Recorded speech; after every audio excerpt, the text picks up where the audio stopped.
Good morning all. In the previous section of classes, we had studied abnormal pore pressure and causes of abnormal pore pressure. Now in this section, we have to study how we detect abnormal pore pressure and how we evolve its value after the detection of abnormal pore pressure. एक होता है कि हमने किसी reason में abnormal pore pressure find कर लिया कि यहाँ पर एबनॉर्मल पोर प्रेशर है, तो अब कितना है ये भी हमको फाइंड करना पड़ेगा, वो हम इस सेक्शन में देखेंगे। ठीक है, तो एबनॉर्मल पोर प्रेशर को आप डिटेक्ट भी कर सकते हो और उसको इवेल्युएट भी कर सकते हो, उसकी वैल्यू कितनी है। ठीक है, उसके लिए वो आपके लिए जब आप ड्रिलिंग करते हो ना, उसके साथ साथ ही हो जाता है। तो उसके लिए आपके तीन मेथड हैं पोर प्रेशर को इवेल्युएट करने के लिए और डिटेक्ट करने के लिए और उसकी वैल्यू को इवेल्युएट करने के लिए।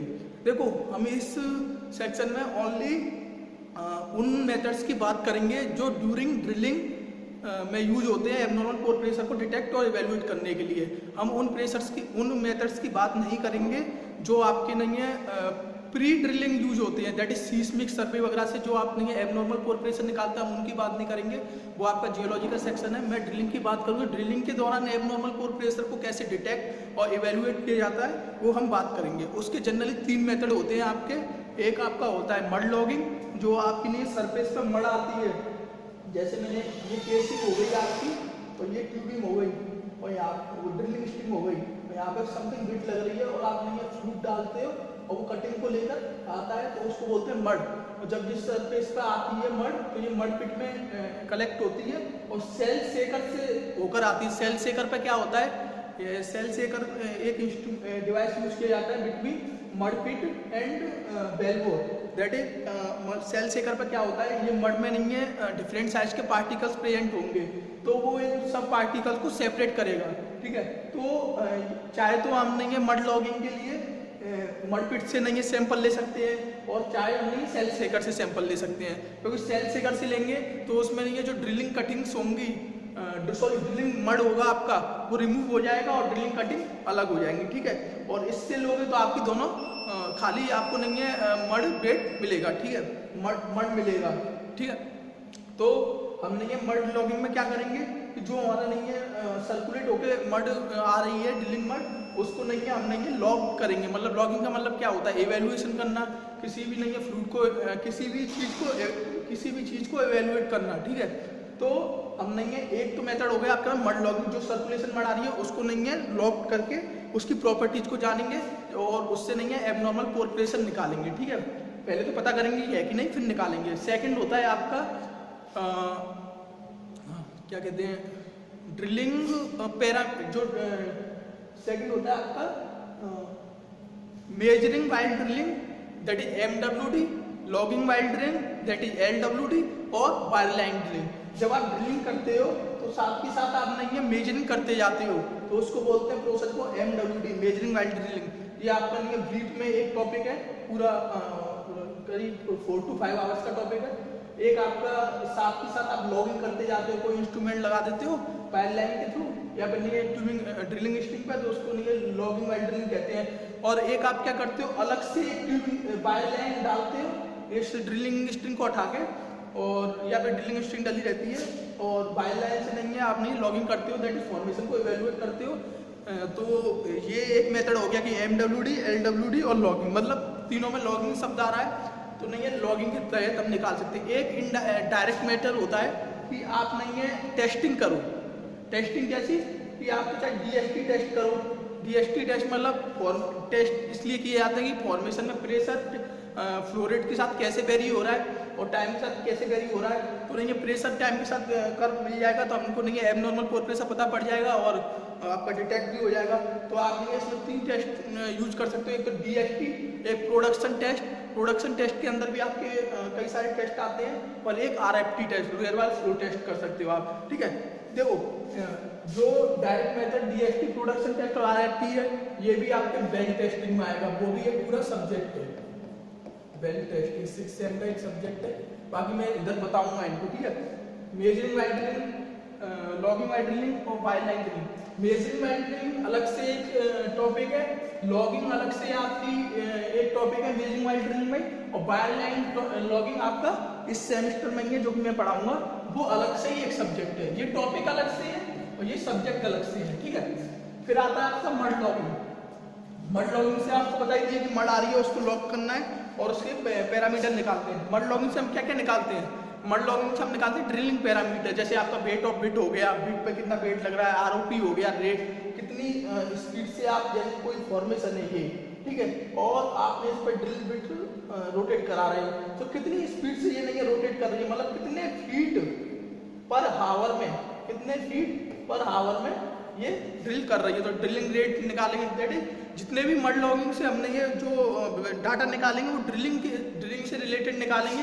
साथ के साथ जो हमारी ड्रिलिंग कटिंग आई है उनको इवेल्युएट करेंगे, उनकी प्रॉपर्टीज और कैरेक्टरिस्टिक जानेंगे, और साथ के साथ इसमें क्या करेंगे, आपका गैस लेवल एट सरफेस दिखाएंगे, मतलब गैस लेवल कितना है नीचे फॉर्मेशन में, उसको सरफेस पे डिटेक्ट करेंगे, ठीक है। तो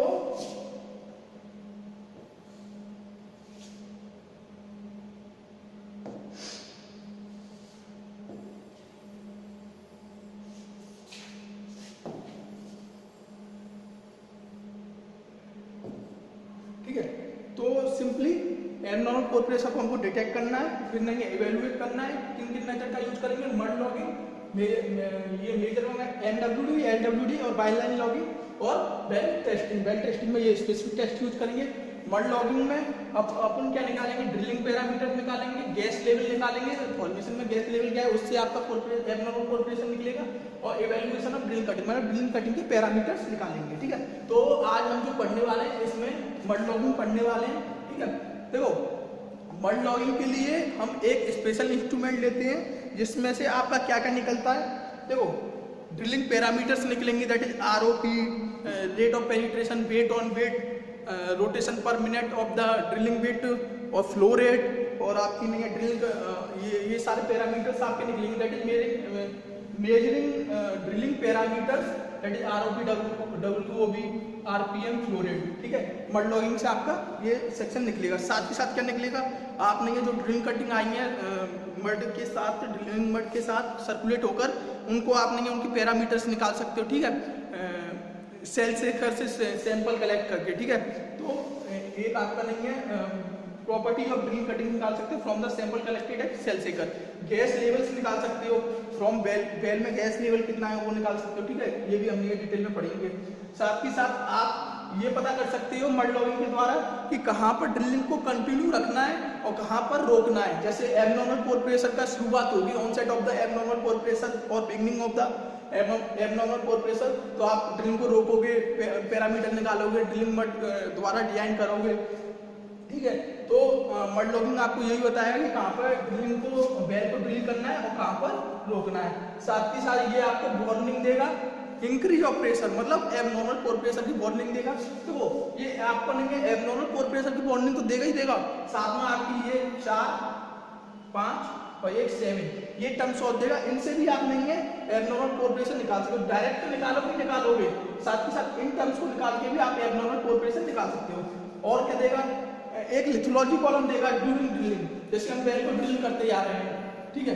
तो हमको कटिंग्स डिफरेंट, जैसे ये डिफरेंट सेक्शन है, ठीक है, डिफरेंट फॉर्मेशन है, तो नहीं है हम इसको ड्रिल किए, इसकी ड्रिलिंग कटिंग आई, फिर इसको ड्रिल किए, इसकी ड्रिलिंग कटिंग आई, इसको ड्रिल किए, सभी करंटली हम करते जाएंगे ड्रिलिंग, तो हमको नहीं सबकी ड्रिलिंग कटिंग्स मिलती जाएंगी, तो हमको पता पड़ता रहेगा कि फॉर्मेशन कैसा कैसा है। तो एक लिथोलॉजी कॉलम देता रहेगा कि कहाँ पर कौन सा लिथोलॉजी प्रेजेंट है ड्यूरिंग ड्रिलिंग, ठीक है। फिर आता है आपको नहीं केसिंग की डेप्थ, केसिंग जो हम डालते हैं ना बेल में, जैसे बेल ड्रिल किया तो मान लो हमने इंटरमीडिएट केसिंग डालनी है, सरफेस केसिंग हम डाल चुके हैं और इंटरमीडिएट केसिंग डालनी है, तो किस डेप्थ तक इंटरमीडिएट केसिंग डालेंगे, मतलब केसिंग सीट कहाँ पर लगाएंगे इंटरमीडिएट केसिंग के लिए, वहाँ भी ये हमको प्रोवाइड कराएगा मड लॉगिंग के द्वारा, ठीक है। तो मड लॉगिंग में हम कौन कौन से पैरामीटर्स पढ़ेंगे? ये सारे पैरामीटर्स पढ़ेंगे, फिर इनसे निकालेंगे एबनॉर्मल पोर प्रेशर कैसे निकलता है, ठीक है। तो पढ़ते हैं मड लॉगिंग, ठीक है। अब मड लॉगिंग में मैंने जैसे बताया कि ड्रिलिंग पैरामीटर निकालेंगे, that is ROP, weight on weight, RPM, flow rate, और क्या कहते हैं, और भी कई सारे हैं आपके, ठीक है। जैसे कि आपका हो गया कि नहीं है ड्रैग कितना है, ड्रैग फोर्स कितना है आपका, नहीं है रोटेटिंग टॉर्क कितना है आपका, नहीं है क्या कहते हैं रोटेटिंग, हाँ ड्रैग कितना है, रोटेटिंग टॉर्क कितना है, और एक और टर्म्स आती है फील कितना है, फील कितना है वो देखेंगे। ठीक है, तो कई सारे टर्म्स आते हैं ड्रिलिंग पैरामीटर में। तो पहले देखते हैं आरओपी क्या होता है। देखो कोई मेरे पास फॉर्मेशन है सरफेस से, मान लो ये सरफेस है, ये आपका रिजर्वायर है और मेरे को यहाँ तक पहुँचना है, यहाँ से तो मेरे को इसको सेक्शन को ड्रिल करना पड़ेगा और यहाँ से निकालना पड़ेगा हाइड्रोकार्बन। ठीक है, तो मैं किस स्पीड से इसको ड्रिल कर रहा हूँ, मतलब कितने फीट पर आवर में ड्रिल कर रहा हूँ, वो होगी आपकी ड्रिलिंग रेट या फिर ड्रिलिंग रेट और स्पीड ऑफ ड्रिलिंग, और उसको ही नाम दे देते हैं रेट ऑफ पेनिट्रेशन, मतलब कि किस रेट से मैंने फॉर्मेशन को सबसर्फेस फॉर्मेशन को पेनिट्रेट कर रहा हूँ, that is rate of penetration. मान लो मैंने 2 आवर्स में मैंने 300 फीट को ड्रिल किया, पेनिट्रेट किया। ठीक है, तो मेरी रेट ऑफ पेनिट्रेशन क्या हो जाएगी 300/2, that is 150 feet per hour. ठीक है, ये आपकी पेनिट्रेशन रेट हो जाएगी, तो इसको बोलेंगे आरओपी। ठीक है, तो ये जो हमने रॉक को ड्रिल करते, जो फॉर्मेशन को ड्रिल करते हैं, तो ड्रिल मतलब क्या है, रॉक को हम ब्रेक कर रहे हैं। ठीक है, तो जो इस रॉक को हम ब्रेक कर रहे हैं, तो इसमें सेवरल प्रोसेस इंक्लूड होंगी, मतलब कई सारी प्रोसेस के तहत ये रॉक टूटेगा। यूं नहीं है कि बिट को रॉक के ऊपर रख दिया और इसने तोड़ दिया, उसमें भी कई सारी प्रोसेस इन्वॉल्व रहती है। जैसे रॉक पे कंप्रेशन लगेगा बिट के द्वारा, तो एक पहली प्रोसेस होगी कंप्रेशन। सेकंड, जब नहीं है ये इसमें रोटेट करेगा तो सेकंड फोर्स लगेगा शियरिंग फोर्स। ठीक है, शियरिंग एक्शन। ठीक है, और थर्ड होगा आपका, पहला लग गया कंप्रेशन, सेकंड हो गया आपका शियरिंग एक्शन, और थर्ड होगा आपका आप क्या करते हो कि बिट तो यूज करते ही हो, लेकिन जनरली सॉफ्ट फॉर्मेशन और मीडियम फॉर्मेशन में क्या करते हो, जैसे बिट का कोई नोजल बड़ा कर देते हो। बिट में नोजल होते हैं ड्रिलिंग मड को निकालने के लिए, तो इसका कोई नोजल बड़ा कर देते हो और इसमें से हाई स्पीड से ड्रिलिंग मड आती है और जो नीचे फॉर्मेशन है उसको बोलेंगे ड्रिल कर देती है, मतलब तोड़ देती है। तो 3 एक्शन से नहीं आप नहीं है फॉर्मेशन को ब्रेक कर सकते हो। फॉर्मेशन क्या है, रॉक को ब्रेक कर सकते हो, दैट इज कंप्रेशन। ये आपका बेट ऑन बिट के कारण आता है। शियरिंग, जब आप बिट को रोटेट करते हो, that is rotation per minute के कारण आता है। और ये थर्ड, ड्रिलिंग फ्लूइड के द्वारा आपने फॉर्मेशन को ब्रेक कर सकते हो। ठीक है, तो ये किसके कारण होता है, आपका high speed drilling fluid through the large nozzle of bit. और ये स्पेशली किस फॉर्मेशन में होता है, ये सॉफ्ट टू मीडियम फॉर्मेशन पाया जाता है। हार्ड फॉर्मेशन में आप जेट, जो हाई स्पीड फ्लूइड आपका drilling fluid through the big nozzle, आप नहीं उसके द्वारा हार्ड फॉर्मेशन को ब्रेक नहीं कर सकते। सिर्फ आप medium to small to medium formation में इसका यूज कर सकते हो। तो एक रॉक को ब्रेक करने के लिए कई सारी प्रोसेस इन्वॉल्व होती हैं। ठीक है, और जो नहीं है जिस रेट से ड्रिलिंग होती है, स्पीड से ड्रिलिंग होती है, उसको बोलते हैं रेट ऑफ पेनिट्रेशन। अब ये रेट ऑफ पेनिट्रेशन भी कई सारे फैक्टर्स पर डिपेंड करता है। कई सारे फैक्टर्स पे कैसे डिपेंड करेगा, जिन प्रोसेस से रेट ऑफ पेनिट्रेशन हो रहा है, उनके जो जिन फैक्टर से आपका रेट ऑफ पेनिट्रेशन हो रहा है, वो फैक्टर भी किसी न किसी चीज पर डिपेंड रहेंगे। ठीक है, तो उन्हीं फैक्टर्स पर आपका आरओपी डिपेंड रहेगा। जैसे ROP depends on 3 factors and these 3 factors further depend on। ठीक है, तो directly ROP depend on this 1 2 1 2 1 2। ठीक है, तो नहीं है आरओपी भी कई सारे फैक्टर्स पर डिपेंड करता है। वो है दैट इज कंप्रेशन में क्या लगता है आपका बेट ऑन बिट बढ़ाएंगे तो कुछ आरओपी होगी और बेट ऑन बिट घटाएंगे तो कुछ और आरओपी होगी। तो आपका एक तो ये बेट ऑन बिट पे डिपेंड करता है। सेकंड क्या है, शियरिंग एक्शन। शियरिंग एक्शन आपका किसके कारण आता है, आरपीएम के कारण। तो ये किस पे डिपेंड करते हैं, आरपीएम। थर्ड है आपका ड्रिलिंग फ्लूइड के कारण जेट एक्शन होता है large nozzle of the bit के कारण। तो आपका ये किस पर डिपेंड करेगा, ड्रिल फ्लूइड पे। ड्रिलिंग फ्लूइड कैरेक्टरिस्टिक्स और पैरामीटर्स, ठीक है। ड्रिलिंग फ्लूइड, ठीक है। अब जो नीचे कटिंग्स बचेंगी रॉड को ब्रेक करने के लिए, अगर वो नीचे ही रहेंगे तो पहले तो इसको नहीं है, बिट को नहीं है, उनको हटाना पड़ेगा, फिर नहीं आपको ड्रिल करना पड़ेगा, उसमें आरओपी कम हो जाएगी, क्योंकि जो बिट रोटेट हो रही है पहले ड्रिलिंग को कटिंग को हटाने के लिए हो रही है, फिर आपके रॉड को पेनिट्रेट करेगी। तो कितनी ज्यादा ड्रिलिंग कटिंग है और कितनी ज्यादा ड्रिलिंग कटिंग है उस पर भी आपकी आरओपी डिपेंड करती है। और ड्रिलिंग कटिंग कितनी ज्यादा है वो किस पर डिपेंड करती है? Hydraulic efficiency of the fluid, that is जो आप ड्रिलिंग मड रोटेट करा रहे हो, सर्कुलेट करा रहे हो, उसकी क्या टेंडेंसी है, क्या विस्कोसिटी है इसको सरफेस तक ले जाने की, दैट इज। तो ये आरओपी किस पर डिपेंड कर रही है? हाइड्रोलिक एफिशिएंसी, ठीक है। फिर नेक्स्ट आता है आपका हाइड्रोस्टेटिक प्रेशर, हाइड्रोस्टेटिक प्रेशर, ठीक है। फिर आप अगर हाइड्रोस्टेटिक प्रेशर पे डिपेंड कर रही है तो आपका जो हाइड्रोस्टेटिक प्रेशर और formation pressure, that is core pressure के बीच में डिफरेंस होगा, उसको बोलते हैं हम डिफरेंशियल प्रेशर। और अगर ये नहीं है, पॉजिटिव है, मतलब हाइड्रोस्टेटिक प्रेशर ज्यादा है, तो ये हो जाएगा आपका ओवर बैलेंस प्रेशर, ठीक है। देखो हाइड्रोस्टेटिक प्रेशर और फॉर्मेशन प्रेशर के बीच में जो प्रेशर होता है, डिफरेंस होता है, उसको बोलते हैं डिफरेंशियल प्रेशर। अगर ये वैल्यू पॉजिटिव है डिफरेंशियल प्रेशर की, ग्रेटर देन 0 है, तो इसको बोल सकते हैं ओवर बैलेंस प्रेशर। और अगर ये कम है, मतलब नेगेटिव है, तो इसको बोलते हैं under balance pressure. Under balance मतलब कम है तो मतलब क्या है, एचपी आपका कम है हाइड्रोस्टेटिक प्रेशर, और ज्यादा है तो एचपी आपका ज्यादा है। तो जब हाइड्रोस्टेटिक प्रेशर पे नहीं है आपकी आरओपी डिपेंड कर रही है, तो डिफरेंशियल प्रेशर पे भी आपकी आरओपी डिपेंड करेगी, ठीक है। फिर आपकी करती है होल साइज पर, कि आप किस डायमीटर का होल ड्रिल कर रहे हो, ठीक है, दैट इज होल साइज। वो सब चीजें जो मैं बता रहा हूँ वो सब लिखी हुई हैं, ठीक है। तो लिखने की मेरी जरूरत नहीं है, मैं मेन टर्म्स लिखता जा रहा हूँ, ठीक है। तो होल साइज, जितना बड़ा आप ड्रिल करोगे, जितना बड़ा डायमीटर का ड्रिल करोगे, उतनी ज्यादा टाइम लगेगा आपको, तो आरओपी आपकी घटती जाएगी। तो होल साइज पे डिपेंड करती है, ठीक है। और किस पे डिपेंड करती है? देखो बिट के कैरेक्टरिस्टिक्स पर डिपेंड करेगी, बिट किस प्रकार की है। तो बिट टाइप, बिट का बियरिंग एक्शन कितना है, सीयरिंग एक्शन कितना है, तो बिट बियर, ठीक है। तो किन किन पैरामीटर्स को हमने कंक्लूड कर लिया? वेट और बिट को कर लिया, आरपीएम को कर लिया, बिट टाइप कर लिया, बिट बियर कर लिया, हाइड्रोलिक एफिशिएंसी कर लिया, ओवर बैलेंस कर लिया, ड्रिलिंग फ्लूइड की प्रॉपर्टीज कर ली, हाइड्रोस्टेटिक प्रेशर कर लिया, होल साइज कर लिया।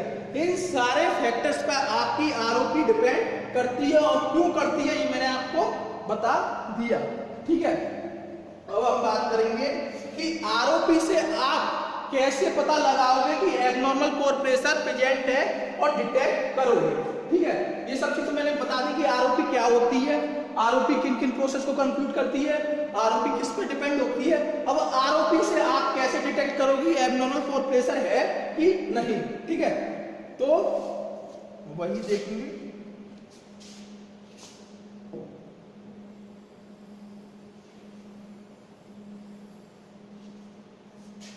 ठीक है, तो देखो मैंने बताया आपको कि जब differential pressure greater than 0 means hydrostatic pressure of mud greater than formation pressure हो, तो उसको बोलेंगे डिफरेंशियल प्रेशर और ओवर बैलेंस प्रेशर। और उसको साथ साथ एक और प्रेशर का नाम देंगे chip hold down pressure, that is CHDP। Chip hold down pressure equal to over balance pressure equal to differential pressure equal to hydrostatic pressure minus formation pressure when greater than 0। Okay, तो chip hold down pressure क्या होता है? जब नहीं है hydrostatic pressure ज्यादा होता है फॉर्मेशन प्रेशर से, उसको चिप होल्ड डाउन प्रेशर कहते हैं। इसका नाम कैसे पड़ा? देखो ये मेरा नहीं है बेल है, ये आपकी ड्रिलिंग स्ट्रिंग है, ये बिट है, यहाँ पर ड्रिलिंग कटिंग कटी डली है, और ये आपका फॉर्मेशन है, ठीक है। अब मेरा हाइड्रोस्टेटिक प्रेशर फॉर्मेशन के प्रेशर से ज्यादा है, मतलब प्रेशर डाउनवर्ड कंडीशन में ज्यादा लग रहा है, ठीक है। तो जब चिप होल डाउन प्रेशर ज्यादा होगा तो ये ड्रिलिंग कटिंग्स जो नीचे हैं उनको नहीं नीचे ही रहने देगा, इनको नहीं ऊपर आने के लिए फोर्स नहीं करेगा, ये इनको नीचे ही दबाएगा। जब ये इनको नीचे ही दबाएगा तो ये बिट को नहीं है इनको हटाने के लिए फोर्स लगाना पड़ेगा अपनी तरफ से अलग से, और जब ये फोर्स लगाएगी अपनी तरफ से अलग से तो इसकी आरओपी हो जाएगी कम। तो जितना ज्यादा आपका चिप होल डाउन प्रेशर होगा उतना आरओपी कम हो जाएगा। और आरओपी कम हो गया मतलब चिप होल डाउन प्रेशर आपका ज्यादा है। चिप होल डाउन प्रेशर ज्यादा है मतलब क्या है कि आपका हाइड्रोस्टेटिक प्रेशर ज्यादा है। हाइड्रोस्टेटिक प्रेशर ज्यादा है मतलब फॉर्मेशन प्रेशर कम है। फॉर्मेशन प्रेशर कम है मतलब आपका एबनॉर्मल पोर प्रेशर जोन नहीं है। ठीक है, तो नॉर्मल कंडीशन में ये वाली कंडीशन आती है जब नॉर्मल पोर प्रेशर होता है तो आरओपी आपका घट जाता है due to chip hole down pressure बढ़ जाएगा क्योंकि हाइड्रोस्टेटिक प्रेशर बढ़ जाएगा। लेकिन अगर आपका नहीं है आरओपी बढ़ रहा है तो चिप होल डाउन प्रेशर घट रहा है, और चिप होल डाउन प्रेशर घट रहा है मतलब हाइड्रोस्टेटिक प्रेशर घट रहा है मतलब फॉर्मेशन प्रेशर बढ़ रहा है, मतलब आपका एबनॉर्मल पोर प्रेशर जोन है। ठीक है, तो आरओपी से आप कैसे निकालोगे ये मैंने आपको बता दिया कि नॉर्मल प्रेशर जोन है कि एबनॉर्मल प्रेशर जोन है। तो क्या कंक्लूजन आया कि जब आरओपी बढ़ रहा है तो एबनॉर्मल पोर प्रेशर जोन है, और आरओपी घट रहा है तो नॉर्मल प्रेशर जोन है या फिर सब नॉर्मल प्रेशर जोन है। ठीक है, वही सब चीज मैंने यहाँ पर लिखी हुई है, that is difference between mud isolated for formation pressure equal to chip hole down pressure और चिप होल डाउन प्रेशर। ठीक है, चिप होल डाउन प्रेशर आपकी रॉक कटिंग्स को नहीं है बूटअप पे रहेगा, बूटअप पे ऐड करेगा बेल बोर की पे, और ये आपकी नहीं है जो चिप होल डाउन प्रेशर है ना जो इनको नहीं है ड्रिल कटिंग को यहाँ पर नहीं है स्टिल हेड रख रहा है यहाँ पे बेल बोर की बॉटम पे, तो इसको हटाने के लिए हमारा कौन कौन से फोर्स यूज होंगे। एक तो होगा आपकी शियरिंग एक्शन। ठीक है, जब बिट रोटेट करेगी आरपीएम के तहत तो नहीं ये बिट हटेंगी और ये कटिंग्स हटेंगी और ऊपर जाएंगी, तो नहीं आपका नहीं है जो ओवर बैलेंस प्रेशर है चिप होल डाउन प्रेशर है उसको नहीं बैलेंस किसने किया आपकी नहीं है शियरिंग एक्शन ने। साथ के साथ आपकी जो हाइड्रोलिक एफिशिएंसी है दैट इज आप मड भेज रहे हो उसकी नहीं है कितनी टेंडेंसी है ड्रिल कटिंग को कैरी करने की। अगर ज्यादा टेंडेंसी हुई तो वो ले जाएगी, तो जो चिप होल डाउन प्रेशर लगेगा किस पर अगर ड्रिल कटिंग नहीं होगी तो आपकी आरओपी बढ़ जाएगी। तो इस चिप होल डाउन प्रेशर को कौन बैलेंस करेगा आपकी बिट रोटेशन और हाइड्रोलिक्स। ठीक है, और ये मैंने बता दिया कि आरओपी जब नहीं है घट जाती है नॉर्मल प्रेशर जोन में और आरओपी बढ़ जाती है आपकी एबनॉर्मल पोर प्रेशर जोन में। ठीक है, तो आरओपी क्या होती है, आरओपी किन किन प्रोसेस से बनी होती है, आरओपी किस फैक्टर्स पे डिपेंड करती है, आरओपी से कैसे हम नहीं है एबनॉर्मल पोर प्रेशर जोन और पोर प्रेशर जोन निकालते हैं। ठीक है, अब देखेंगे कि आरओपी से हमने डिटेक्ट तो कर लिया कि आरओपी बढ़ रही है तो आपका एबनॉर्मल पोर प्रेशर जोन हो सकता है, और आरओपी घट रही है तो आपका नॉर्मल पोर प्रेशर जोन हो सकता है। ठीक है, सपोज करो आरओपी बढ़ गई तो एबनॉर्मल पोर प्रेशर जोन है आपने कंसीडर कर लिया, तो आप उसको निकालोगे कैसे कि कितना एबनॉर्मल पोर प्रेशर जोन है वो आप देखेंगे। ठीक है, अब देखो, अब ये मैंने नहीं बताया आपको कि आरओपी क्यों बढ़ जाती है, क्यों घट जाती है, इसके पीछे रीजन क्या होता है। देखो, अगर नॉर्मल प्रेशर जोन होगा तो जैसे ये नॉर्मल प्रेशर जोन है और इसमें ये कॉम्पैक्टेशन ज्यादा होगा, कम पोर्स होंगे, जो भी जगह खाली रह रही है वो आपके पोर्स हैं। ठीक है, और ये आपके हो गए पोर्स। ठीक है, जिनमें आपका भरा है फ्लूइड।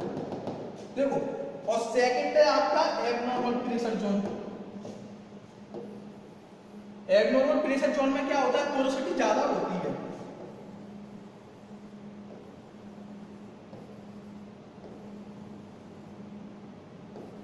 ठीक है, तो इसमें जो फ्लूइड भर रहा होगा वो ज्यादा अमाउंट में भरता होगा। ठीक है, अब मेरे को एक बात बताइए, जब मैं इस फॉर्मेशन को ड्रिल करूं और इस फॉर्मेशन को ड्रिल करूं तो ड्रिल किस में ज्यादा टाइम लगेगा, इसमें लगेगा, क्योंकि इसमें हमको ज्यादा रॉक सेक्शन को ड्रिल करना पड़ रहा है, ज्यादा मैट्रिक्स सेक्शन को ड्रिल करना पड़ रहा है, लेकिन इसमें हमको ज्यादा फ्लूइड सेक्शन को ड्रिल करना पड़ रहा है। ठीक है, इसमें ये रॉक है, ये रॉक है, ये रॉक है, इसमें तो ये भी रॉक है, ये भी रॉक है, ये भी रॉक है, ये भी रॉक है, ये भी रॉक है। तो जब हम लेंगे रॉक सेक्शन को ड्रिल करेंगे तो ज्यादा टाइम लगेगा इन कंपेरिजन टू हम जब लेंगे फ्लूइड सेक्शन को ड्रिल करेंगे तो आपका नहीं है, इसमें कम टाइम लग रहा है, इसमें ज्यादा टाइम लग रहा है, तो आरओपी इसमें बढ़ जाएगी। तो हम कह सकते हैं एब्नॉर्मल पोर प्रेशर जोन में आरओपी बढ़ जाती है। ठीक है, तो इस आरओपी को ड्यूरिंग ड्रिलिंग हमको कंटिन्यूअसली नहीं डिटेक्ट करते हुए रहना है, और ये आरओपी हमारा हेल्प करेगा onset of the abnormal pore pressure, that is beginning of the abnormal pore pressure, top of the abnormal pore pressure. जब beginning of the abnormal pore pressure detect करेगा, यहाँ से एब्नॉर्मल पोर प्रेशर शुरू हो रहा है, तो top of the abnormal pore pressure detect करेगा, और यही आपको नहीं है, आपकी नहीं है जो ब्लो आउट और क्या कहते हैं किक आने से प्रिवेंट करेंगे। तो आरओपी से आप नहीं है एब्नॉर्मल पोर प्रेशर और नॉर्मल पोर प्रेशर निकाल सकते हो, और कैसे कैसे निकालो ये मैंने आपको बता दिया। ठीक है, अब देखो एक कर्व देखते हैं, ट्रेंड देखते हैं, दैट इज दिस, ये आरओपी बजट डेप्थ का कर्व है, और ये दो बिट के लिए, एक तो आपकी शार्प बिट है, एक आपकी डल बिट है, मतलब एक आपकी नहीं है इस टाइप से बिट की नहीं है, आपके वो होंगे टी, और एक आपकी ऐसी बिट है। ठीक है, ठीक है, तो एक आपकी शार्प बिट है, एक आपकी डल बिट है। अब देखो जो आपका सैंडस्टोन फॉर्मेशन होता है उसमें तो देखो सैंडस्टोन कम कॉम्पैक्टेड फॉर्मेशन होता है, तो उसमें आरओपी बढ़ जाएगी। तो देखो यहाँ पर सैंडस्टोन फॉर्मेशन है, जो ब्लैक का सेक्शन है ना, सैंडस्टोन फॉर्मेशन है, तो आपकी आरओपी वैल्यू बढ़ रही है कंपेरिजन टू सैंड। देखो जो ब्लैक सेक्शन है वो सैंड का फॉर्मेशन मतलब सैंडस्टोन का फॉर्मेशन है, और जो डेड डैश है वो सैंडस्टोन का फॉर्मेशन है। तो सैंडस्टोन है जहां पर वहां पर आपकी आरओपी कम है, और यहाँ पर आपका नहीं सैंडस्टोन है वहां पर आरओपी बढ़ गई।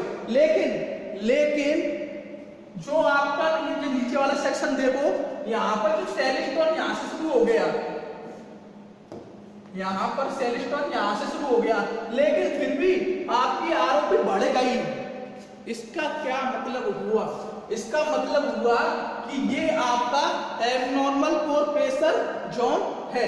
ठीक है, और सैंडस्टोन की तो वैसे बढ़ी होती है। ठीक है, अगर सैंडस्टोन में एब्नॉर्मल पोर प्रेशर जोन होता तो ये और भी बढ़ जाती है। तो देखो पहले आरओपी सेल सेक्शन के लिए कितनी आ रही थी, दिस, और अब आरओपी आ रही है दिस, तो आरओपी बढ़ गई तो आपका एब्नॉर्मल पोर प्रेशर जोन हो सकता है। अब बात करूंगा मैं शार्प बिट की और डल बिट की। ठीक है, अब तो शार्प बिट में तो नहीं है, जब नहीं है beginning of the abnormal pore pressure हुआ तो शुरू से ही आपकी नहीं है आरओपी बढ़ने लग गई। लेकिन डल बिट में जब आप देखोगे तो नहीं है एब्नॉर्मल पोर प्रेशर जोन यहां से शुरू हुआ, लेकिन आरओपी कुछ समय बाद जाके बढ़ी। हमारा नहीं है बिट नहीं है एब्नॉर्मल पोर प्रेशर में पेनिट्रेट कर रहा है, लेकिन हमारी आरओपी बढ़ी नहीं शार्प डल बिट के लिए। तो ये नहीं है एक आपका इंसिडेंटल कॉल हो सकता है कि जब तक हमको पता पड़ेगा तब तक तो ब्लो आउट और नहीं किक हो चुकी होगी, तो उसका कोई फायदा नहीं है। तो डल सेक्शन ऑफ बिट में एब्नॉर्मल पोर प्रेशर यहाँ से शुरू हुआ और आरओपी कहाँ से बढ़ी, यहाँ से। लेकिन शार्प सेक्शन ऑफ बिट में नहीं है, आरओपी जहाँ से एब्नॉर्मल पोर प्रेशर शुरू हुआ वहीं से बढ़ना चालू हो गई। तो अपने लिए कौन सी फायदेमंद रही, शार्प बिट। ओके, और आपको बता ही दिया कि नहीं है एब्नॉर्मल आरओपी बढ़ गई, तो पहले कम थी सेल सेक्शन के लिए, अब बढ़ गई। ठीक है, तो आप इस कर्व से पता लगा सकते हो कि जब आरओपी बढ़ती है तो आपका नहीं है एब्नॉर्मल पोर प्रेशर जो होता है, आरओपी घटती है तो सब नॉर्मल पोर प्रेशर या फिर सब नॉर्मल पोर प्रेशर हो सकता है। ठीक है, अब आप देखिए यहाँ पर थोड़ा सा सैंडस्टोन का वो आया, क्या कहते हैं सेक्शन आया, तो यहाँ पर आरओपी बढ़ जानी चाहिए थी। ठीक है, और उसके नीचे नहीं है ओवरबर्ड एब्नॉर्मल पोर प्रेशर का, तो उसके लिए यहाँ से बढ़ना चालू हो गए। ठीक है, तो ये हो गया आपका आरओपी से कैसे डिटेक्ट करोगे कि एब्नॉर्मल पोर प्रेशर जोन है। और ये आरओपी किसके अंडर में आता है, ड्रिलिंग पैरामीटर्स के। और ड्रिलिंग पैरामीटर किससे निकालते हो, मड लॉगिंग से आपने एबनॉर्मल पोर प्रेशर डिटेक्ट कर लिया, ठीक है। अब क्या होता है, आरओपी से आपने डिटेक्ट तो कर लिया कि एबनॉर्मल पोर प्रेशर जोन है। अब देखो, अब आपकी आरओपी बढ़ गई तो आप एकदम से कह दोगे क्या, अरे अरे अरे अरे ये तो नहीं है, एबनॉर्मल पोर प्रेशर जोन आ गया, अब क्या हुआ, अब क्या हुआ? नहीं, हमेशा आरओपी में बढ़ना एबनॉर्मल पोर प्रेशर के कारण नहीं होता, क्योंकि आरओपी आपकी कई और सेवरल फैक्टर्स पे डिपेंड करती है, जिनके बारे में मैं आपको बता चुका हूं। That is weight on weight, RPM, fluid characteristics, hole dimension, आपकी बिट टाइप, बिट वियर, आपकी नहीं है हाइड्रोलिक एफिशिएंसी, आपकी मड पैरामीटर्स, आपके नहीं है ओवर बैलेंस प्रेशर, आपका नहीं है differential pressure, over balance pressure, आपका हाइड्रोस्टैटिक प्रेशर। अगर इनमें कम बढ़ हुआ तब भी तो आरओपी कम हो सकती है और बढ़ सकती है। तो आप डायरेक्ट कैसे कह सकते हो कि आरओपी बढ़ गई तो आपका एबनॉर्मल पोर प्रेशर जोन आ गया? तो ये लिमिटेशन है आरओपी का कि नहीं है, आप ROP is not the direct indicator of abnormal pore pressure because it depend on other several factors, ठीक है। तो यही लिमिटेशन है आरओपी का। लेकिन देखो, आरओपी इफेक्टेड बाय दिस, इन सब चीजों से डिपेंड इफेक्ट करती है, इन सब चीजों के बारे में आपको बता चुका हूं। तो आप डायरेक्ट आरओपी बढ़ रही है तो आप नहीं कह सकते एबनॉर्मल पोर प्रेशर है। तो ये इसका लिमिटेशन हो गया कि आरओपी से आप नहीं, जब नहीं एबनॉर्मल पोर प्रेशर निकालोगे तो आप डायरेक्ट नहीं कह सकते कि नहीं है अगर आरओपी बढ़ रहा है तो आपका एबनॉर्मल पोर प्रेशर है। पर एक्सपीरियंस क्या कहता है, जो आपके ड्रिलिंग पर्सनल थे, एक्सपीरियंस ड्रिलिंग पर्सनल, उनका एक्सपीरियंस क्या कहता है कि जब हाइड्रोस्टैटिक प्रेशर और फॉर्मेशन प्रेशर में डिफरेंस, दैट इज ये होता है डिफरेंशियल प्रेशर, जब डिफरेंस 500 से ज्यादा हो, 500 से ज्यादा मतलब ये बढ़ गया और ये घट गया, तो मतलब फॉर्मेशन प्रेशर घट गया, मतलब फॉर्मेशन प्रेशर इतना ज्यादा नहीं है, एबनॉर्मल पोर प्रेशर कम है। तो आपकी जब डिफरेंशियल प्रेशर आपका 500 psi से ज्यादा है तो आपका एबनॉर्मल पोर प्रेशर का जो आरओपी पे इफेक्ट पड़ेगा ना, वह बहुत कम होगा, ठीक है, वह बहुत कम होगा और हो सकता है नहीं भी हो, क्योंकि एबनॉर्मल पोर प्रेशर घट गया अगर 500 से ज्यादा है तो। लेकिन जब नहीं है इसकी वैल्यू 500 से कम होगी तो इसका क्या मतलब है, हाइड्रोस्टैटिक प्रेशर है तो ज्यादा लेकिन घट गया और ये बढ़ गया, मतलब एबनॉर्मल पोर प्रेशर आपका बढ़ गया। तो आप कह सकते हो कि जब नहीं है डिफरेंशियल प्रेशर आपका 500 से कम होता है, 500 psi से, तो आपका एबनॉर्मल पोर प्रेशर बहुत ज्यादा होता है, और जब एबनॉर्मल पोर प्रेशर बहुत ज्यादा हुआ तो वो जरूर आरओपी पे इफेक्ट करेगा, दैट इज आरओपी आपकी बढ़ जाएगी जब 500 से ज्यादा होगा। तो आप नहीं है, ये तो इसका लिमिटेशन होगा। अगर आप एक्सपीरियंस का यूज करना चाहो तो ये आपका एक्सपीरियंस हो गया, ठीक है। अब हम आरओपी से वेरी कन्फाइंड वे में ये पता नहीं लगा पाए कि एबनॉर्मल पोर प्रेशर बढ़ता है कि बढ़ रहा है, एबनॉर्मल पोर प्रेशर आरओपी के बढ़ने से बढ़ रहा है या फिर नहीं, क्योंकि वो और किसी फैक्टर्स पर भी डिपेंड करता है, ठीक है। तो हम सेकंड टर्म लेंगे एबनॉर्मल पोर प्रेशर को निकालने के लिए, that is corrected D exponent. ये क्या करेगा, जो हमने आरओपी बढ़ा है उसमें जो फैक्टर्स हैं, आरओपी जिन जिन चीजों पर डिपेंड कर रहा है उनको एलिमिनेट करेगा और खाली आरओपी की डिपेंडेंस किस पर रहने देगा, आपकी आरओपी की डिपेंडेंस आपकी नहीं है उस पर रहने देगा डिफरेंशियल प्रेशर पे, ठीक है।